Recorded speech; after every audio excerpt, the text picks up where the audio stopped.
नमस्कार, मैं doctor Rupa Mangalani, associate professor political science department में। हमारा आज का टॉपिक है गुटनिरपेक्ष आंदोलन। तो जैसा कि हम जानते हैं कि गुटनिरपेक्ष आंदोलन जो है वो द्वितीय विश्व युद्ध के बाद जन्मा और एशिया, अफ्रीका और लैटिन अमेरिकी राष्ट्र जो दो गुटों से शीत युद्ध जो दो गुटों के बीच में हुआ, पूर्व सोवियत संघ के नेतृत्व में साम्यवादी गुट एवं अमेरिका के नेतृत्व में पूंजीवादी गुट, उन दोनों ही गुटों से अलग रहने वाले राष्ट्र थे और ये दो विरोधी गुट अस्तित्व में आए। तो ये जो एशिया, अफ्रीका और लैटिन अमेरिका के जो राष्ट्र स्वतंत्र हुए, जो तीसरी शक्ति के रूप में आए, वो ये चाहते थे कि वो जो है अपने देशों की स्वतंत्र विदेश नीति रखें। हमने देखा है कि नेहरू, नासिर और टीटो ने, पंडित जवाहरलाल नेहरू, नासिर और मार्शल टीटो ने गुटनिरपेक्ष आंदोलन की नींव रखी। और गुटनिरपेक्ष आंदोलन की हमने कल परिभाषा भी पढ़ी थी और हमने देखा कि श्वार्ज़ेनबर्गर ने इसे 6 धारणाओं से अलग रखा: अलगाववाद, अप्रतिबद्धता, तटस्थता, तटस्थीकरण, एक पक्षवाद और असंलग्नता। तो गुटनिरपेक्ष आंदोलन के जो शीत युद्ध से दूरी ही गुटनिरपेक्षता का सार तत्व है। इसके 5 मुख्य आधार हैं। पहला आधार है कि सदस्य देश स्वतंत्र नीति पर चलता हो। दूसरा आधार है कि सदस्य देश उपनिवेशवाद का विरोध करता हो। और तीसरा आधार है कि सदस्य देश जो है वो किसी सैनिक गुट का सदस्य नहीं हो, किसी बड़ी ताकत के साथ उसने समझौता नहीं किया हो। चौथा आधार है कि सदस्य देश की ज़मीन पर कोई सैनिक अड्डा नहीं हो। और 5वां आधार है कि सदस्य देश किसी सैनिक गुट का सदस्य न हो।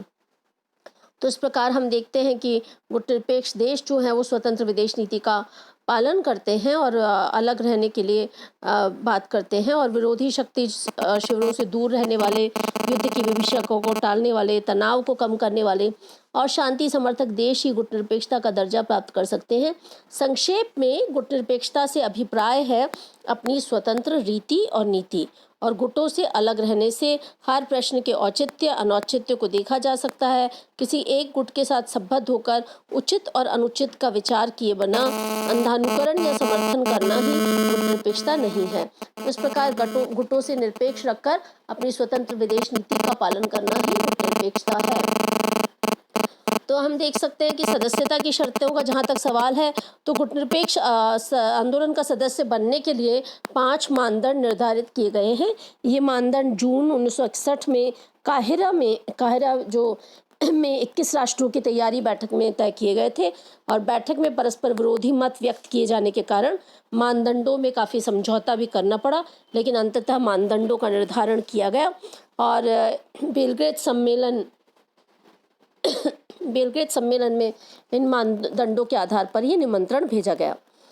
तो इन मानदंडों के अनुसार जो है किसी भी देश को स्वतंत्र उसकी नीति रहनी चाहिए और स्वाधीन नीति का अनुसरण करना चाहिए, और न केवल अनुसरण करना चाहिए बल्कि उसके प्रति अपना रवैया भी जाहिर करना चाहिए, और उसे निरंतर राष्ट्रीय स्वाधीनता के आंदोलनों का समर्थन भी करना चाहिए। तो इसके साथ ही तीसरा मानदंड भी निर्धारित किया गया कि सैनिक गठबंधनों की सदस्यता से अलग हों ऐसे राष्ट्र। और चौथी बात है कि इस प्रकार सदस्य बनने के इच्छुक देश को सोवियत अथवा अमेरिकी गुट का सदस्य नहीं होना चाहिए, यानी वह ना तो सोवियत संघ के पक्ष में हो ना ही अमेरिका के पक्ष में हो, दोनों गुटों से ही अलग रहे। जहाँ तक गुटनिरपेक्षता को प्रोत्साहन देने वाले कारकों की बात है, तो इस प्रकार हम देखते हैं कि सदस्यता को बड़ा ही ऐसे स्वतंत्र रखा गया, लेकिन मुख्यतः ये कहा गया कि अपनी अपनी ज़मीन पर महाशक्तियों के सैनिक अड्डे नहीं होंगे, सैनिक गठबंधन के सदस्य नहीं होंगे। दूसरे शब्दों में इसको परिभाषा विहीन बनाकर और ये सोचा गया कि ऐसे सारे स्वतंत्र देश जो कि अमेरिका और सोवियत संघ के गुटों से अलग हैं, उसे हम गुटनिरपेक्ष आंदोलन में शामिल करें। तो गुटनिरपेक्षता को प्रोत्साहन देने वाले कारक हैं, कुछ कारक हैं, तो हम उसे देखें तो पहला कारक है शीत युद्ध, दूसरा है मनोवैज्ञानिक विवशता, तीसरा है सैनिक गुटों से पृथक रहना और चौथा है स्वतंत्र विदेश नीति के संचालन की अभिलाषा। इसके अलावा आर्थिक कारक भी हैं। तो पहला प्रोत्साहन देने वाला कारक देखें तो शीत युद्ध है। शीत युद्ध की स्थिति में ही नव स्वतंत्र राष्ट्र जब आए अस्तित्व में, तो उन्होंने कहा कि हम किसी भी गुट से में शामिल नहीं होना चाहते हैं और हम स्वतंत्र रहना चाहते हैं। तो इस प्रकार उन्होंने शीत युद्ध से अलग रहने की नीति का समर्थन किया। और दूसरी बात मनोवैज्ञानिक विवशता भी थी एक तरह से, क्योंकि नवोदित राष्ट्रों के में गुटनिरपेक्षता की नीति अपनाने का दूसरा मुख्य कारण यही था, क्योंकि भावात्मक और मनोवैज्ञानिक रूप से वे ये चाहते थे कि वो शीत युद्ध के अवशेषों से मुक्त हो सके, और उन्होंने महसूस किया कि गुटनिरपेक्षता में अगर वो आस्था रखेंगे तो वो जो है अपनी स्वतंत्र रीति नीति का पालन कर पाएंगे। तो इस प्रकार मनोवैज्ञानिक विवशता भी रही है उनसे अलग रहने के लिए, और वो चाहते थे कि बड़ी शक्तियों के प्रभुत्व से ये मुक्त रहना चाहते थे। ये देश, छोटे देश, ये चाहते थे कि उनका अपना अस्तित्व हो और वो जो है अपने अस्तित्व के माध्यम से उसे प्रमाणित कर सके। तीसरी बात है कि सैनिक गुटों से पृथक रहना।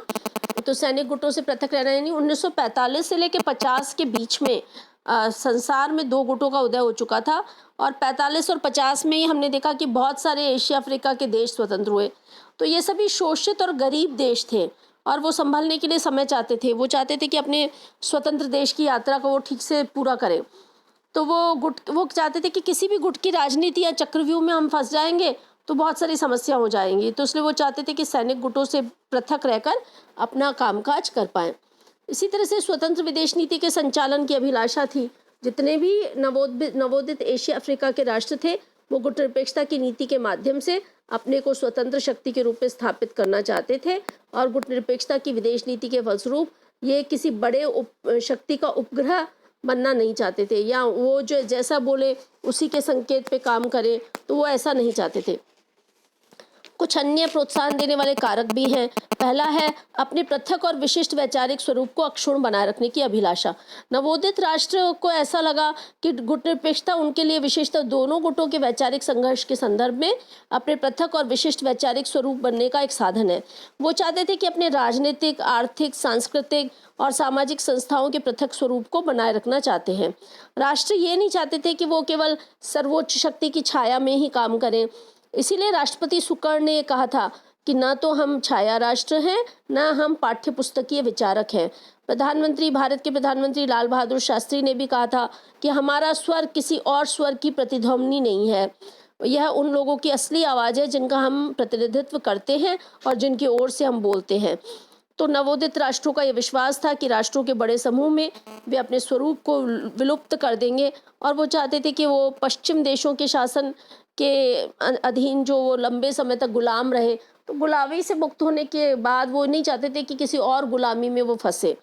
तो इस तरह से जो है वो अपने अपनी विचारधारा का अनुसरण करना चाहते थे। वो केवल साम्यवादी या पूंजीवादी विचारधारा की छत्र छाया में अपने राष्ट्र की स्वतंत्र राष्ट्र की यात्रा पूरी नहीं करना चाहते थे। तो ये कारण थे। इसके साथ ही एक और कारण आर्थिक कारक भी था कि गुटनिरपेक्षता का एक अन्य आधार आर्थिक है। प्राय सभी गुटनिरपेक्षीय देश आर्थिक दृष्टि से पिछड़े हुए थे, उनके रहन सहन का स्तर नीचा था, अतः उनकी विदेश नीति का एक मुख्य ध्येय था कि जल्दी से जल्दी आर्थिक विकास हो, अपने लोगों का वो विकास कर पाए और तकनीकी कौशल दे पाए।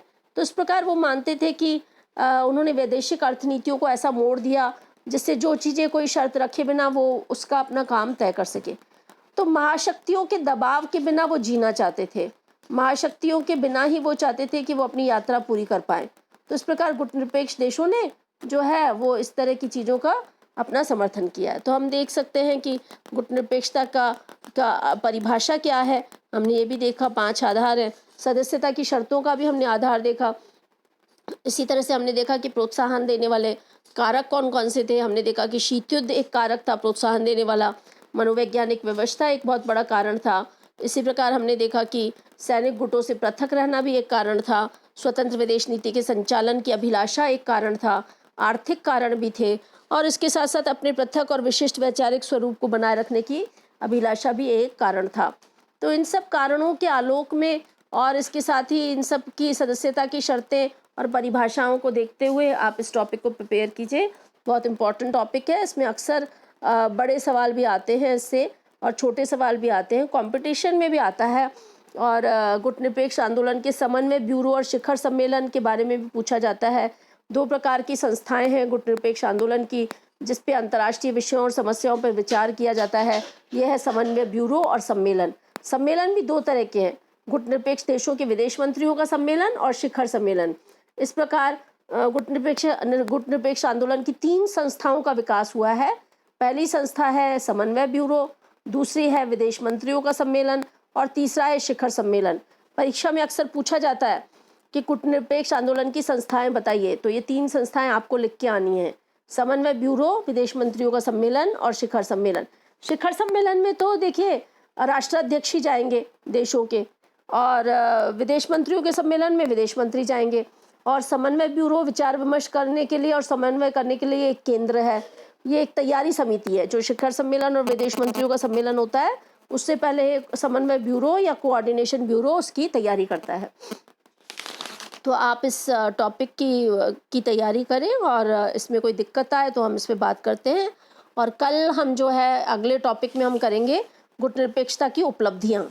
तो उपलब्धियाँ और गुटनिरपेक्षता की प्रासंगिकता, क्योंकि अब देखिए शीत युद्ध खत्म हो गया है, तो शीत युद्ध खत्म हो गया यानी गुट ही खत्म हो गए, गुट खत्म हो गए, तो क्या गुटनिरपेक्षता आंदोलन प्रासंगिक है या नहीं है, ये सवाल अक्सर पूछा जाता है।